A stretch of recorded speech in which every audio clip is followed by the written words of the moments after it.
Hello दोस्तों, स्वागत है आपका अपनी YouTube channel Rohit Goswami law classes में। और आज मैं आपको कराने वाला हूँ एलएलबी थर्ड ईयर, सेम है आपका फिफ्थ, एक्ट आपका बीएसए 2023, एविडेंस लॉ 1872। जो लॉ ऑफ एविडेंस है इसका कोड है 5003, और बीएसए जो हमारा न्यू लागू हुआ है इसका कोड है 5007।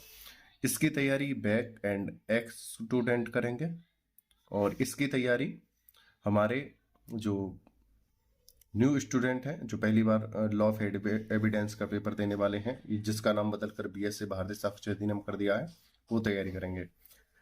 इनका सिलेबस 85 से 95% आ जाएगा। जो मैं वीडियो और पीडीएफ करा रहा हूँ इनका 70% यहीं से आ जाएगा। ज्यादा बात ना करते हुए अपने क्वेश्चन की तरफ चलते हैं। क्वेश्चन है हमारा वेरी शॉर्ट। हालांकि आपके जो 20 नंबर के और जो 10 नंबर के क्वेश्चंस होते हैं वहां से भी आपके वेरी शॉर्ट्स जो आपके बन जाते हैं, लेकिन कुछ स्पेशल ऐसे होते हैं जो बहुत ज़्यादा महत्वपूर्ण होते हैं, स्पेशल होते हैं, उनको मैंने अलग से करा दिया है। आप उन पे ज़्यादा थोड़ा फोकस करना। हालांकि आपने वीडियो देखी होगी तो आपके ये क्वेश्चन भी अच्छे से समझ में आ जाएंगे, ठीक है। और दूसरी बात, अगर आपको वीडियोस नहीं मिल रही हैं तो आप प्ले लिस्ट में जाकर आप उन्हें चेक कर लीजिएगा। प्ले लिस्ट में आपको मिल जाएंगी। प्ले लिस्ट में आपका कोड लिखा मिलेगा 5007, 5003, बीएस से भी लिखा मिलेगा, एविडेंस लॉ भी लिखा मिलेगा, और सेमिस्टर आपका वहां पे लिखा मिलेगा फिफ्थ, ठीक है। आप वहां पे जाके देख सकते हो। आगे चलते हैं। क्वेश्चन में चलने से पहले अगर आपने चैनल को सब्सक्राइब नहीं किया है तो कर लीजिएगा, और अपने मित्रों दोस्तों को अपने सहपाठियों को वीडियो शेयर करो जिससे कि उनकी भी मदद हो जाए।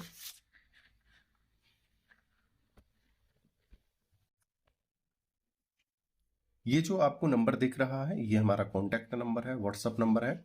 अगर आपको कोई क्वेरी है, अगर आप पीडीएफ नोट्स लेना चाहते हो तो आप व्हाट्सअप मैसेज करके हमसे बात कर सकते हो, नोट्स भी प्रोवाइड कर सकते हो, ठीक है। आज का जो हमारा फर्स्ट नंबर का जो शॉर्ट है पहले उसे देखते हैं।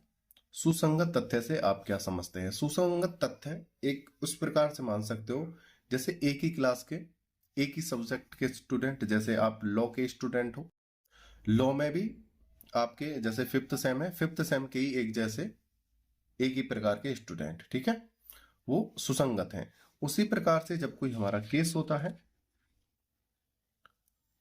केस से जो सत्य यानी सुसंगत तथ्य जो होते हैं, सुसंगत होते हैं सत्य, ठीक है, जो भी होते हैं उन्हें हम सुसंगत कहते हैं। जैसे कोई केस है और केस से संबंधित कोई हमारे पास एक साक्ष्य है, दूसरा भी साक्ष्य है, तीसरा भी साक्ष्य है, और वो संबंधित सिर्फ सब क्या है, इस केस से ही संबंधित है, तो उनको कहेंगे ये प्रत्येक क्या है, एक दूसरे से सुसंगत है, ठीक है। और इसके काफी एग्जाम्पल्स भी हो सकते हैं और इसके अपवाद भी हो सकते हैं, जैसा कि मैंने आपको बताया था। लास्ट वीडियो है, आपको अच्छे से समझाता जाऊंगा सारे क्वेश्चंस, ठीक है। सभी सेक्शन के सभी एक्ट में सभी केसेस के सबके अपवाद हो सकते हैं, ठीक है। कोई भी सर्वथा सत्य नहीं होता है। और यहाँ पे बोला है सुसंगत। सुसंगत का मतलब जो उसी केस से संबंधित चीजें होती हैं और जिन्हें न्यायालय ग्रहण करता है, ये है सुसंगत। अब आगे चलते हैं, देखते हैं इसके। एक तथ्य दूसरे से सुसंगत कहा जाता है जब तथ्यों की सुसंगति में संबंधित इस अधिनियम के उपबंधों में संदर्भित पुकारों में से किसी भी प्रकार से वह तथ्य दूसरे से जुड़ा हो। मतलब जैसे कोई केस है, यानी कि ये ले लो, डकैती से संबंधित है, तो डकैती से संबंधित हमारा गवाह भी है हमारे पास, कोई डकैती से संबंधित किसी व्यक्ति की पहचान करने वाला एक साक्ष्य भी है, ठीक है, जो व्यक्ति है गवाही दे सकता है। या डकैती जब हुई थी तो डकैतों का जो भी कोई सामान हो पहचान के तौर पर वहां पे रह गया हो, ये सभी क्या है, साक्ष्य हैं और एक दूसरे से क्या है, संबंधित है, ठीक है। आगे चलते हैं। दूसरा क्वेश्चन है आपका, दूसरा क्वेश्चन है विवादक तथ्य से आप क्या, आपका विवादक तथ्य से क्या तात्पर्य है। यहाँ पे क्वेश्चन मार्क लगा देंगे। और उसके अंतर्गत क्या आता है। ऐसा कोई भी तथ्य है जिसे अकेले से ही या अन्य तथ्यों के संबंध में किसी ऐसे अधिकार, दायित्व या अयोग्यता के जिसका किसी बात या कार्रवाई में खंडन या स्वीकार किया गया है, अस्तित्व, अनस्तित्व, प्रकृति या विस्तार की उत्पत्ति अवश्यमेव होती है। मतलब यहाँ पे क्या बोला गया है, देखो, जो किसी केस से संबंधित कोई सबूत भी होते हैं, दस्तावेज होते हैं, कुछ पहले निर्णय भी होते हैं, ठीक है, कुछ अपवाद भी होते हैं। चौथा नंबर का पॉइंट और समझ लेते हैं। जब आप किसी केस के बारे में जानने की, जैसे डकैती हुई, डकैती को जानने के लिए अगर आप किसी व्यक्ति से बात करोगे और उसने उस घटना को सुना हो या देखा हो, तो वो अपने शब्दों में उसे सही बताने की कोशिश करेगा। अगर उसी घटना को किसी दूसरे व्यक्ति से जानने की कोशिश करोगे तो वो अपने शब्दों में अलग प्रकार से बताने की कोशिश करेगा, ठीक है। तो इनके जो व्यक्ति 1 और 2 हैं, इनके बात एक हो सकती है, बताने का तरीका अलग हो सकता है। उसी प्रकार से क्वेश्चन करने वाला जो होता है, बूझने वाला, अगर अलग अलग है तो उनका बूझने का तरीका भी अलग हो सकता है। तो उसी प्रकार से यहाँ पे एग्जाम्पल के तौर पे ये मैंने समझाई है चीजें। तो यहाँ पे कह रहे हैं कोई भी ऐसी चीज हो जो केस से संबंधित हो, वो सभी क्या है, विवादक है। इसके एग्जाम्पल से भी और काफी हो सकते हैं, जैसे पहले ही बता दिए हैं मैंने, एग्जाम्पल काफी हो सकते हैं, अब बात भी हो सकते हैं। लेकिन हमारा उद्देश्य इस समय क्या है, इस क्वेश्चन को समझना है, ठीक है। और जो मैं एग्जाम्पल दे रहा हूं आपके इसी से संबंधित होते हैं, लेकिन अभी देखते हैं, दोबारा से देखो, अब समझ में आएगा। ऐसे कोई भी तथ्य जिस अकेले से ही या अन्य तथ्यों के संबंध में, या तो कोई अकेला या और भी अन्य के तथ्यों से, ऐसे अधिकार, दायित्व या अयोग्यता। भाई जब हम किसी से कोई जानकारी लेते हैं, ये जरूरी थोड़ी है कि वो हमें सही प्राप्त हो सकता है गलत भी प्राप्त हो। उसी प्रकार से कोई दस्तावेज हम देखते हैं न्यायालय में, हो सकता है वो फर्जी हो, गलत हो, भाई दोनों ही चीज हो सकती है ना। हर किसी भी क्षेत्र में राइट और रॉन्ग दोनों चीज संभावनाएं बनी रहती हैं। जिसका किसी बात या कार्रवाई में खंडन या स्वीकार किया गया है, या तो उसका न्यायालय में भाई अगर सत्य है तो उसे स्वीकार किया गया होगा, अगर गलत है तो उसका खंडन या खारिज कर दिया गया होगा। अस्तित्व, अनस्तित्व, प्रकृति या विस्तार की उत्पत्ति अवश्यमेव होती है, ठीक है। और ये सब क्या है, उनकी प्रकृति और विस्तार के ऊपर डिपेंड करता है, और डिपेंड करता है कि आप उसे किस प्रकार से प्राप्त करते हो। आगे चलते हैं। तीसरा क्वेश्चन है आपका यहाँ पे, दस्तावेज बहुत ज्यादा महत्वपूर्ण है, बहुत ही ज्यादा ध्यान रखना। आप यहाँ पे लिख लेना, वेरी वेरी इंपोर्टेंट और बहुत ज्यादा महत्वपूर्ण है। दस्तावेज किसे कहते हैं? वो सभी चीजें जो किसी केस में निर्णय के लिए सत्य साबित हो, वो दस्तावेज होते हैं। दस्तावेज के तौर पर आपके अंक हो सकते हैं, चिन्ह हो सकते हैं, कोई वर्णमाला हो सकती है, ठीक है, या कोई व्यक्ति हो सकता है, या कोई संकेत हो सकता है, लिखित हो सकती हैं चीजें, मौखिक हो सकती हैं। ये सभी क्या है हमारे दस्तावेज में। सपोज करो कोई अंक, चिन्ह या वर्णमाला किसी व्यक्ति ने मरते समय कहीं पर लिख दी, और वो संकेत देती हैं उस केस से संबंधित चीजों के बारे में, अपराधी के बारे में, तो वो क्या है, हमारे दस्तावेज में शामिल किए जाएंगे, ठीक है। कोई भी चीज है जो हमारे केस को सही साबित कर सकती है या जो हमारे केस से जुड़ी हुई है, वो सभी क्या है, दस्तावेज में आती है, जो हमारे केस में निर्णय के लिए क्या है, जजमेंट के लिए बहुत ज्यादा महत्वपूर्ण होती है। आगे चलते हैं, देख लेते हैं इसकी अब थ्योरी। ऐसा कोई विषय है जिसको किसी पदार्थ पर अक्षरों, अंकों या चिन्हों के यहाँ पे साधन कर लेना, साधन द्वारा या उनमें किसी एक से अधिक साधनों द्वारा व्यक्त या वर्णित किया गया है। मतलब देखो, किसी भी चीज को हम कई प्रकार से बता सकते हैं, जब कोई हमें सबूत जुटाने की जरूरत पड़ती है तो हम विभिन्न विभिन्न स्थानों से, जगहों से, व्यक्तियों से कोई ना कोई क्लू क्लू निकालने की कोशिश करते हैं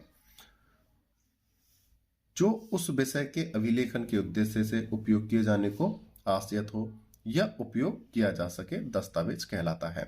यानी कि कोई भी ऐसी चीज हो जो उस केस में शक्ति डाल दे, सत्यता डाल दे, उसी को हम दस्तावेज कहते हैं। ठीक है, आगे चलते हैं। साक्ष्य से क्या तात्पर्य है और उसके अंतर्गत क्या आते हैं। देखो, अभी हमने पढ़ा है दस्तावेज। दस्तावेज और साक्ष्य एक भाई बहन है, एक दूसरे के संबंधित है। साक्ष्य क्या होते हैं, जैसे कि अभी हमने बताया था, अभी अंक, चिन्ह, वर्णमाला, व्यक्ति, संकेत, लिखित या मौखिक कोई भी हो सकता है दस्तावेज। ठीक है, उसी प्रकार से एक घटना हुई ए और बी। ए क्या है, अभियुक्त है। अभियुक्त कहते हैं अपराधी को। ठीक है, इसको बी को मार दिया, बी की क्या हो गई, मृत्यु हो गई। इस घटना को देखने के लिए कम से कम 10 लोग वहां पर उपस्थित थे कि ए ने जब बी को मारा था। ठीक है, अब यहाँ पे जो 10 लोग हैं, ये 10 के 10 अगर गवाही देना चाहें तो गवाही दे सकते हैं। ठीक है, उसी प्रकार से किस वस्तु से उसे मारा है, भाई वस्तु में चाकू हो सकता है तुम्हारा, डंडा हो सकता है, अन्य कोई भी आपका यंत्र हो सकता है। ठीक है, यंत्र या शस्त्र आपका हो सकता है, कुछ भी हो सकता है। ठीक है, या उसने हाथों से गला घोट के उसे मार दिया हो। अब इस घटना को बताने वाले या गवाही देने वाले कितने हैं, 10 हैं। और ये भी साक्ष्य के तौर पे डंडा है, लाठी है, चाकू है। साक्ष्य के तौर पर किस स्थान पर घटना हुई है, साक्ष्य के तौर पे समय भी बहुत ज्यादा महत्वपूर्ण होता है। देखो, स्थान भी साक्ष्य में ही आता है, समय भी साक्ष्य के अंदर ही आता है। ठीक है, दिन की घटना है, रात की घटना है, ये भी साक्ष्य में आता है। उसे बताने वाले कौन से व्यक्ति हैं। अब हो सकता है इन 10 व्यक्तियों में से वो गवाही देने के लिए आ जाए जिसका ए से पहले ही विवाह चल रहा हो, तो उस एक तो वो गवाही हो गई। एक ऐसा व्यक्ति है जिसका इन दोनों से किसी से कोई मतलब नहीं है, लेकिन वो गवाही दे रहा है। ये डिपेंड करता है न्यायालय के न्यायाधीश पे, न्यायालय के न्यायाधीश पे, कि वो इनमें से कौन से सबूतों को, साक्ष्यों को, सॉरी, कौन से साक्ष्यों को ग्रहण करेगा। और जिनको ग्रहण करेगा, हो सकता है अभी 10 व्यक्तियों की गवाही ली तो 10 साक्ष्य हो गए, लेकिन इन 10 में से सबसे ज्यादा महत्वपूर्ण और सटीक कौन सी है और कौन सा व्यक्ति सही बोल रहा है, ठीक है, उनमें से जो लिए जाएंगे उनको बोला जाएगा सबूत, और उसी के आधार पर निर्णय होंगे। जो न्यायालय एक्सेप्ट करता है उन्हें सबूत बोलते हैं, और जो हमें प्राप्त होते हैं, भाई जब पुलिस भी अन्वेषण में बहुत चीजें प्राप्त करती है, ठीक है, सीबीआई भी बहुत चीजें प्राप्त करती है अगर किसी केस में लगा दी जाए, और गवाह भी काफी हो जाते हैं, तो वो सब साक्ष्य हैं। लेकिन जो न्यायालय स्वीकार करेगा उसे सबूत कहते हैं। ठीक है, तो अब बात हमने कर दी है साक्ष्य की। साक्ष्य और सबूत बहुत अलग अलग होते हैं, तो हम साक्ष्य देखेंगे। वे सभी कथन जिनके जांचाधीन तथ्य के विषयों के संबंध में, जांचाधीन जब हम कभी जांच करने जाएं, 2 व्यक्ति हों, 4 व्यक्ति हों, 10 व्यक्ति हों, कोई भी अगर जांच के समय अपनी गवाही देना चाहे या कुछ वचन करना चाहे, लिखित या मौखिक, वो सब साक्ष्य हैं। न्यायालय अपने सामने साक्ष्यों द्वारा किए जाने की आज्ञा देता है या अपेक्षा करता है, जो मौखिक साक्ष्य कहलाते हैं। न्यायालय के निरीक्षण के लिए पेश किए गए सभी दस्तावेजी साक्ष्य कहलाते हैं। दूसरी बात, हालांकि अन्वेषण के समय पुलिस को अधिकार नहीं है कि वो किसी की गवाही ले या वो किसी अपराधी से गवाही ले, लेकिन विभिन्न परिस्थिति ऐसी होती हैं, अब मैंने कराया था कि गवाही ऐसी है जो अपराध को सत्य साबित करती है, तो उसको न्यायालय में स्वीकार किया जाएगा। ठीक है, तो यहां पर बोला है, और ऐसी गवाही पुलिस के सामने भी हो सकती है और मजिस्ट्रेट के सामने भी हो सकती है जो तथ्यों को सत्य साबित करती हो, यानी न्यायालय में। आगे चलते हैं। क्वेश्चन नंबर है हमारा 5th, कोई तथ्य कब साबित कहा जाता है। जब न्यायालय अपने समक्ष के विषयों पर विचार करने के बाद या तो यह विश्वास करे कि उस तथ्य का अनस्तित्व है या उसके अस्तित्व का इतना संभाव्य समझे कि उस विशिष्ट मामले की परिस्थितियों में किसी विवेकशील व्यक्ति को इस अनुमान पर कार्य करना चाहिए कि उस प्रश्न का अस्तित्व है। साबित कब माना जाता है? देखो, जैसे अब हम यहाँ पे कोई अपराध हुआ था, जैसे हत्या वाला, यहाँ पर कोई गवाही दे और इन 10 व्यक्तियों में से एक व्यक्ति ऐसा है जो बहुत ज्यादा परिपक्व है, ईमानदार है और उसकी समाज में एक प्रतिष्ठा है, ठीक है, ठीक है। ऐसा व्यक्ति अगर गवाही देता है, हालांकि जांच तो उस व्यक्ति की गवाही की भी होगी, अगर वो गवाही देता है और चीजें सत्य बैठती हैं तो उसको साबित माना जाएगा कि इस व्यक्ति के द्वारा जो गवाही दी जा रही है वो साबित है। आगे, सबूत के भार से आप क्या समझते हैं? क्वेश्चन है, सबूत के भार से आप क्या समझते हैं? सबूत का भार, इसका एक 20 नंबर का क्वेश्चन था, मैंने पूरा कराया था और उसमें अच्छे से एक्सप्लेन किया था, लेकिन थोड़ा सा और मैं आपको बता देता हूं। जैसे ए है और बी है, ये वादी है और ये प्रतिवादी है, ठीक है। वादी ने कोई केस डाला है, देखो वादी तभी बनेगा जब केस डाला हो, और जब केस डाला तो केस में उसने कोई अभिवचन किया, ठीक है। अभिवचन कहते हैं उसकी समस्या क्या है, उसने वो समस्या वहां पे लिखी। अब न्यायालय जो है इस प्रतिवादी को या तो पता हो, ठीक है, हो सकता है ये एफआईआर केस हो तो इसे पहले ही पता होगा, अगर ये मजिस्ट्रेट केस है तो इसे समन भेजा जाएगा कि आपके ऊपर केस पड़ा है, आप न्यायालय में आइए, ठीक है। तो इस व्यक्ति से बोला जाएगा कि आपके ऊपर ये केस डाला गया है, इस कारण से आप अपने बचाव में कुछ कहना चाहते हो, तो सबूत का भार किसके ऊपर आ गया? प्रतिवादी पे। ये सबूत पेश करेगा, भाई इसने जो भी आरोप लगाया हो उस आरोप के बचाव में ये सबूत पेश करेगा। यह न्यायालय पहले इसी से कहेगा कि आपके पास क्या सबूत है, आप जो ये केस उसके ऊपर लगा रहे हो। तो पहले चलो प्रथम बार में वादी ने चलो सबूत दे दिया, ठीक है, कि न्यायालय ने बोला चलो वादी ने केस डाला और उसमें अपना सबूत भी दे दिया, अब आप प्रतिवादी हो, आप अपना सबूत दो। तो सबूत का भार किस पे आ गया? प्रतिवादी पे, सबूत का भार। अब प्रतिवादी ने अपने बचाव में सबूत का भार दे दिया, अब न्यायालय कहेगा कि उसने तो अपने बचाव में सबूत का भार दे दिया है, आप उस पर दोबारा से कोई अपराध साबित करने के लिए सबूत दो। तो अब सबूत का भार इस पे आ गया। कहने का मतलब ये है, जब तक अंतिम निर्णय नहीं हो जाता, वादी और प्रतिवादी एक दूसरे पक्ष को गलत और गलत साबित करने के लिए जो भी दस्तावेज प्रस्तुत करते हैं, जो भी साक्ष्य देते हैं, वो सबूत का भार कहलाते हैं। ये इस पर आरोप लगाने की कोशिश करेगा तो सबूत ये देगा, ये इस पे आरोप लगाने की कोशिश करेगा तो ये इसे सबूत देगा, तो उसी को कहते हैं सबूत देने को सबूत का भार। आगे चलते हैं, इसमें पॉइंट है, सबूत के भार के दो विभिन्न अर्थों में प्रयोग किया जा सकता है।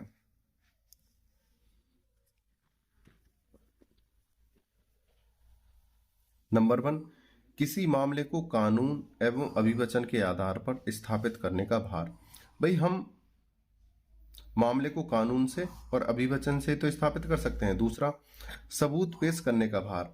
सबूत का भार कब होगा? जब केस न्यायालय में जाएगा, अगर न्यायालय में नहीं गया है तो सबूत का भार ही नहीं है। तो सबसे पहले क्या है? कानून और अभिवचन से स्थापित भार हो, भाई न्यायालय ने बोला हो कि आप सबूत यहां पे दो। दूसरा, सबूत पेश करने का भार। आगे चलते हैं, सह अपराधी कौन होता है?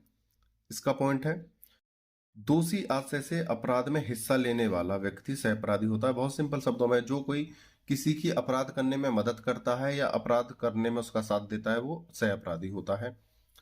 वेश्यागृह रखने के अपराध के अभियोजित व्यक्ति के विचारण में दलाल एवं वेश्याएं सह अपराधी मानी जाएंगी। अगर किसी व्यक्ति ने वेश्यावृत्ति का काम कर रखा है, वेश्यावृत्ति का काम कर रखा है, और वहां पर जो मालिक है वो तो अपराधी है ही है, लेकिन जो लड़की वहां पर वेश्या बनकर काम कर रही है और जो वहां पर दलाल हैं, जो कस्टमरों को पकड़ के लाते हैं, वो दोनों क्या हैं? सह अपराधी हैं। इसका एक केस है भूला मियां बनाम राज्य 1969 का, कलकत्ता का केस था। आगे चलते हैं। 8 नंबर क्वेश्चन है, अभिलेख द्वारा विबंधन किसे कहते हैं? जब दो पक्षों के बीच कोई विवाद सक्षम न्यायालय द्वारा पूर्ण रूप से तय हो जाता है तो वह विषय निश्चयात्मक हो जाता है और पक्ष तथा उनके उत्तराधिकारी उस विषय को पुनः आरंभ करने से रोक दिए जाते हैं। न्यायालय का निर्णय संबंधित पक्षों पर बाध्य होता है। यहां पर है अभिलेख द्वारा विबंधन। जैसे यहां पर ए है और ये बी है, इन्होंने कोई केस डाला था इसके ऊपर, इस ठीक है, अभिवचन में इन्होंने इसे सबूत दिए, इन्होंने इसे सबूत दिए, इन्होंने इसे सबूत दिए, इन्होंने इसे सबूत दिए, ठीक है। अब अंतिम निर्णय पर बात आ जाती है। अंतिम निर्णय पर निर्णय चाहे ए के पक्ष में जाए या बी के पक्ष में आए, जो भी जीत गया अब उसके आने वाली पीढ़ी या पुत्र उस केस को दोबारा नहीं उखाड़ सकते। पीढ़ी या पुत्र, ये नहीं है कि हम हार गए हैं हम इसे दोबारा से उखाड़ें, जो निर्णय एक बार हो गया सो हो गया। और इसमें एग्जाम्पल्स भी काफी हो सकते हैं। आगे चलते हैं। प्रलेख द्वारा विबंधन किसे कहते हैं? यदि एक व्यक्ति प्रलेख द्वारा दूसरे व्यक्ति से सत्य कथन करने के लिए वचनबद्ध होता है तो उसे उसके प्रतिनिधि को विलेख में दिए गए बयान के विरुद्ध प्रतिकूल बयान देने की इजाजत नहीं दी जाएगी। अब यह है प्रलेख द्वारा विबंधन। प्रलेख क्या है? जैसे सपोज करो ये वादी था, वादी ने कोई गवाह पेश किया, ठीक है, गवाह की इजाजत भी न्यायालय से मांग ली कि मेरे पास कोई गवाह है, मैं उसे पेश करना चाहता हूं, तो न्यायालय ने भी कह दिया। और ये जो गवाह है ये कह रहा है कि हाँ मैं बी के खिलाफ जो है गवाही दूंगा। अब ये जो व्यक्ति है बाद में ये कहे कि अब मैं बी के खिलाफ गवाही नहीं दूंगा, तो ये एक बार तो ये गवाही दिया है कोर्ट में, और जब इसे निश्चय करने के लिए जब कोर्ट ने दोबारा बुलाया या वकील ने दोबारा बुलाया तो ये मना करता है या उसके खिलाफ गवाही देना चाहता है, तो उसे कहते हैं प्रलेख द्वारा विबंधन। तो ये क्या है? बंध गया है अपनी गवाही देने के लिए। अब ये वादी के पक्ष में ही गवाही देगा, मुकर नहीं सकता है, अगर मुकरेगा तो ये अपराधी बनेगा। साक्षी कब पक्षद्रोही माना जाता है? जब वह उस पक्ष के खिलाफ साक्ष्य दे जो उसे बुलाता है। और अब बात करते हैं दूसरे क्वेश्चन में, साक्षी कब पक्षद्रोही होता है? जैसे ए ने बुलाया था गवाही देने के लिए बी के खिलाफ किसी सै नाम के व्यक्ति को। अब ये सै नाम का व्यक्ति कहे कि भाई मैं तुम्हारी तरफ से गवाही नहीं दूंगा, मैं तो इधर से गवाही दूंगा बी की तरफ से, मैं गवाह किसका बनूंगा? बी का गवाह बनूंगा। तो ऐसे व्यक्ति को क्या बोलेंगे? दोगला व्यक्ति, पक्षद्रोही व्यक्ति, चालाक और चालबाज व्यक्ति, ठीक है। और एग्जाम में सिर्फ वहां पे लिखा आएगा आपका पक्षद्रोह है, ठीक है, वहां पे आएगा आपका प्रलेख या प्रलेख विबंधन, ऐसे लिखे आएंगे आपके वहां पे पॉइंट, ठीक है। वहां पे लिखा आएगा अभिलेख विबंधन, ध्यान रखना इस चीजों को। क्वेश्चन नंबर 11, सह अपराधी की गवाही विश्वसनीय क्यों नहीं होती? सह अपराधी आपको पता है, मैंने बहुत बड़ा क्वेश्चन कराया था और अभी भी मैंने बताया है। सह अपराधी कौन होता है? जो किसी अपराध में किसी अन्य व्यक्ति का साथ देता है या उसमें शामिल होता है, वो सह अपराधी होता है। तो यहां कह रहे हैं सह अपराधी की गवाही मान्य क्यों नहीं होती, विश्वसनीय यानी सत्य क्यों नहीं होती है? क्योंकि वह गवाही क्षमा पाने के आश्वासन में देता है तथा उसकी प्रवृत्ति अभियोजक के अनुकूल साक्ष्य देने की होती है। वो क्या सोचता है भाई, जब कोई व्यक्ति सह अपराधी बन जाता है उसे पुलिस अपराधी के साथ साथ चना के संग घुना के रूप में पीस देती है, तो वे व्यक्ति सोचता है कि अगर मैं सरकारी गवाह बन जाऊं या मैं उसके खिलाफ गवाही दे दूं तो क्या है, मेरा बचाव हो जाता है, हो जाएगा। तो ऐसा व्यक्ति कभी भी मन बदल सकता है, तो ऐसे व्यक्ति की गवाही को हमेशा सत्य नहीं माना जाएगा, कहीं कहीं माना जाएगा लेकिन सर्वथा उसकी बातों पे विश्वास नहीं किया जाएगा, क्योंकि वो क्या है, एक दोगला व्यक्ति है, एक सह अपराधी व्यक्ति है, ठीक है। अभियोजक होता है वादी। आगे चलते हैं। अनियंत्र उपस्थिति युक्ति से क्या तात्पर्य है? जिस समय और जिस स्थान पर कथित घटना का होना बताया जाता है उस समय पर अभियुक्त अनियंत्र उपस्थित था। इसका अर्थ क्या हो गया है? जैसे ए है, यहां पे लो ए है, बी है और ये स्थान है स क्या है? स्थान। ए और बी का विवाद हुआ था इस वाले स्थान पे, ठीक है, स स्थान पे। बी की हो जाती है मृत्यु, कहां पे? स स्थान पे। अब पुलिस उसे पकड़ने गई, पुलिस पकड़ने गई, तो ये जो ए है ये अनियंत्र मिले। अनियंत्र का मतलब होता है दूसरा ही जगह, दूसरी जगह, दूसरा स्थान, यही बोला है यहां पे। और हो सकता है यहां पे सबूत भी हो सकता है, और भी चलो बता देते हैं। जिस समय और जिस स्थान पर कथित घटना का होना बताया जाता है, उस समय पर अभियुक्त, यानी अभियुक्त मतलब होता है अपराधी, अनियंत्र उपस्थित था, मतलब कहीं और जगह मिला था, अपराध कहीं और किया था। अभियुक्त का बुरा चरित्र कब और कैसे सुसंगत होता है? अभियुक्त यानी अपराधी का बुरा चरित्र कब और कैसे सुसंगत होता है? सुसंगत यानी सत्य होता है। नंबर 1, जब अभियुक्त के अच्छे चरित्र का साक्ष्य दिया गया हो, तथा जब किसी व्यक्ति का बुरा चरित्र स्वयं विवादक तथ्य है।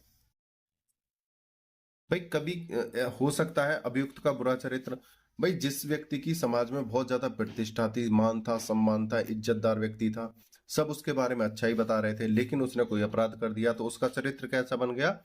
बुरा चरित्र।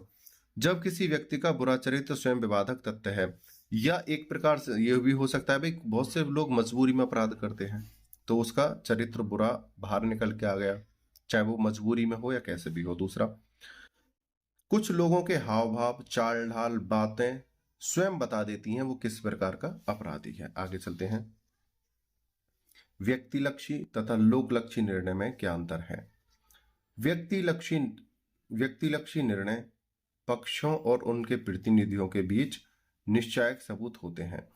पक्ष जो दो पक्ष होते हैं उनके बीच आपस में जो भी कॉन्ट्रैक्ट होते हैं, संविदाएं होती हैं, उनकी बात हो रही है यहाँ पे। व्यक्तिलक्षी निर्णय पक्ष में दो व्यक्ति या दो से अधिक भी हो सकते हैं और उनके प्रतिनिधियों के बीच निश्चायक सबूत होते हैं। जबकि लोकलक्षी निर्णय पश्चावर्ती कार्यों में पक्षों, उनके प्रतिनिधियों एवं अजनबियों के बीच निश्चायक साक्ष्य होते हैं। इसमें कोई भी व्यक्ति साक्ष्य के तौर पर आ जाता है, लोकलक्षी निर्णय होते हैं। जैसे यहाँ पर पक्ष और उनके प्रतिनिधि ही होते हैं, और यहाँ पर क्या है? निर्णय पश्चावर्ती कार्यों में पक्षों, उनके प्रतिनिधियों एवं अजनबी। इसमें अजनबी भी जुड़ सकता है और उसमें अजनबी नहीं आ सकता है व्यक्तिलक्षी में। उम्मीद करता हूं ये जो अति लघु क्वेश्चन थे आपके 14 आपको समझ में आए होंगे। कहीं कोई त्रुटि रह जाती है तो उसके लिए क्षमा प्रार्थी हूँ, और इनको अच्छे से समझने के लिए आप इनके लॉन्ग क्वेश्चन देखना। लॉन्ग क्वेश्चन आपको इनकी प्लेलिस्ट में जाके मिल जाएंगे, ठीक है। आज आपका मेरी तरफ से BSA यानी लॉ ऑफ एविडेंस समाप्त हो गया है। जो हमारे पहली बार BSA का पेपर देने वाले स्टूडेंट हैं, उनका जो न्यू एक्ट पहली बार लगा है, उनका 70% सिलेबस यहीं से आ जाएगा। बस उन्हें न्यू सेक्शन याद करने की जरूरत है। न्यू सेक्शन की वीडियो मैं आपके लिए बहुत जल्दी डाल दूंगा, आप उन्हें देख लीजिएगा। अगर किसी को इन BSA के हमारे नोट्स चाहिए तो आप दिए हुए व्हाट्सएप नंबर पे मैसेज करके हमसे प्राप्त कर सकते हो। और ज्यादा से ज्यादा मात्रा में इसे शेयर करना, लाइक करो, शेयर करो, सब्सक्राइब करो। वीडियो को अंत तक देखने के लिए धन्यवाद। टेक केयर, बाय बाय, जय हिंद, जय भारत।